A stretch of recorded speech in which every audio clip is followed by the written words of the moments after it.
നിത്യ നിയമത്തിൻ്റെ രക്തത്താൽ ആടുകളുടെ വലിയ ഇടയനായ നമ്മുടെ കർത്താവായ യേശു ക്രിസ്തുവിൻ്റെ ധന്യനാമത്തിൽ എല്ലാ പ്രിയപ്പെട്ടവർക്കും സ്നേഹവന്ദനം. ഇത് പ്രഭാത സന്ദേശം. ആകാശം ദൈവത്തിൻ്റെ മഹത്വത്തെ വർണ്ണിക്കുന്നു. ആകാശവിധാനം അവൻ്റെ കൈവേലയെ പ്രസിദ്ധമാക്കുന്നു. ദൈവത്തിൻ്റെ മഹത്വം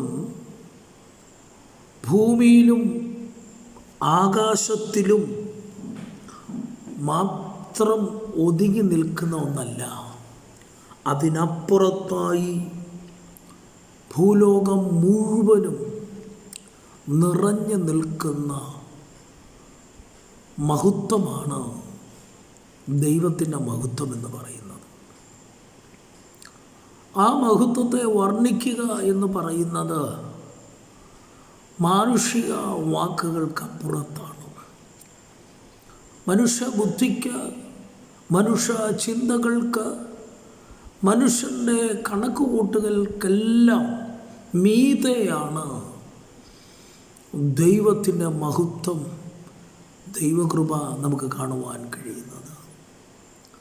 അതുകൊണ്ടാണ് സങ്കീർത്തനക്കാരനായ ദാവീദ് ഇങ്ങനെ പറഞ്ഞു: ഞങ്ങളുടെ കർത്താവായ യഹോവേ, അങ്ങയുടെ നാമം ഭൂമിയിലൊക്കെയും എത്ര ശ്രേഷ്ഠമായിരിക്കുന്നു. ദൈവത്തിൻ്റെ നാമം അതെത്ര ശ്രേഷ്ഠമാണ് എന്നത് വാക്കുകൾ കൊണ്ട് തീർപ്പിക്കുക മാത്രമല്ല, അത് തെളിയിക്കപ്പെട്ട ഒരു സത്യം കൂടിയാണ്.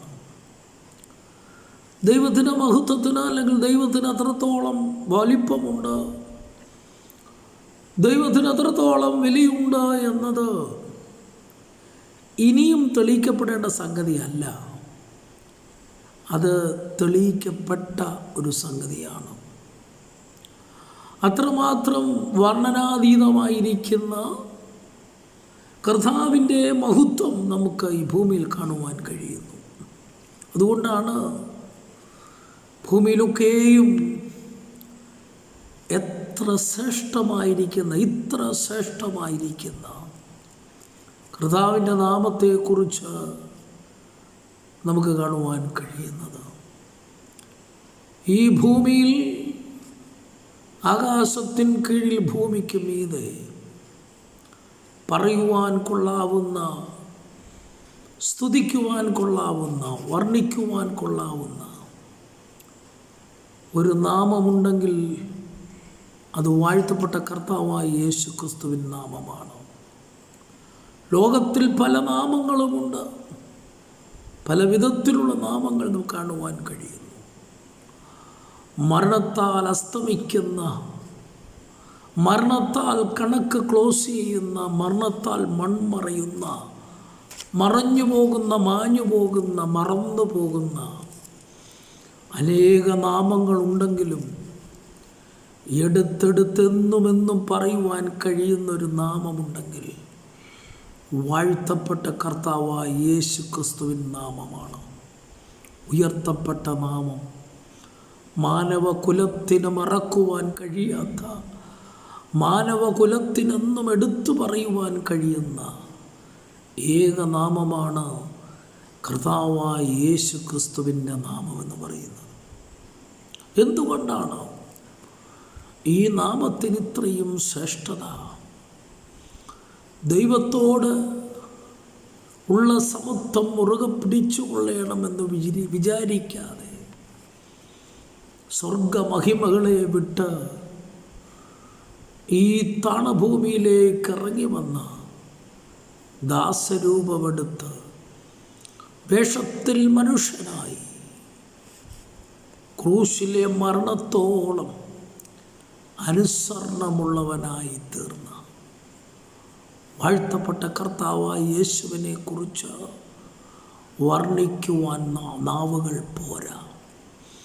ഒരായുസ് മുഴുവനും പറഞ്ഞാലും തീരാത്ത, പറഞ്ഞുകൊണ്ടേ ഇരിക്കുവാൻ കഴിയുന്ന ശ്രേഷ്ഠമായ നാമമാണ് യേശു ക്രിസ്തുവിൻ നാമമെന്ന് പറയുന്നത്.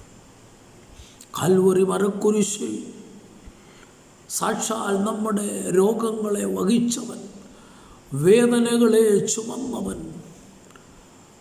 നമ്മുടെ അതിക്രമങ്ങൾ അകൃത്യങ്ങൾ നിമിത്തം തകർക്കപ്പെട്ടവൻ, നമ്മുടെ പാപങ്ങളെ കാൽവറിയിൽ വഹിച്ചവൻ, ശാപത്തെ ഏറ്റവൻ. ഇതിനപ്പുറത്ത് മാനവകുലത്തിന് അവനെടുത്തു പറയാൻ കൊള്ളാവുന്ന കാര്യങ്ങൾ വേറെ ഏതാണുള്ളത്? ഒരു മാനവകുലത്തിൻ്റെ ഒരു പ്രത്യേക ഗ്രൂപ്പിന് വേണ്ടി ഉള്ളവനല്ല, ഒരു പ്രത്യേകമായ വിഭാഗത്തിനു വേണ്ടി ഉള്ളവനല്ല. ഈ താണഭൂമിയിലേക്ക് ദൈവമായിരുന്നവൻ ഇറങ്ങി വന്നത് സകല മാനവകുലത്തിനു വേണ്ടിയും സകല മാനവരാശിക്കും വേണ്ടി ഇറങ്ങി വന്ന ആ വാഴ്ത്തപ്പെട്ട കർത്താവിൻ്റെ നാമം ഈ ഭൂമിയിൽ എത്ര ശ്രേഷ്ഠമായിരിക്കുന്നു. ആ നാമത്തെ നമുക്ക് ഏറ്റുപാടാം.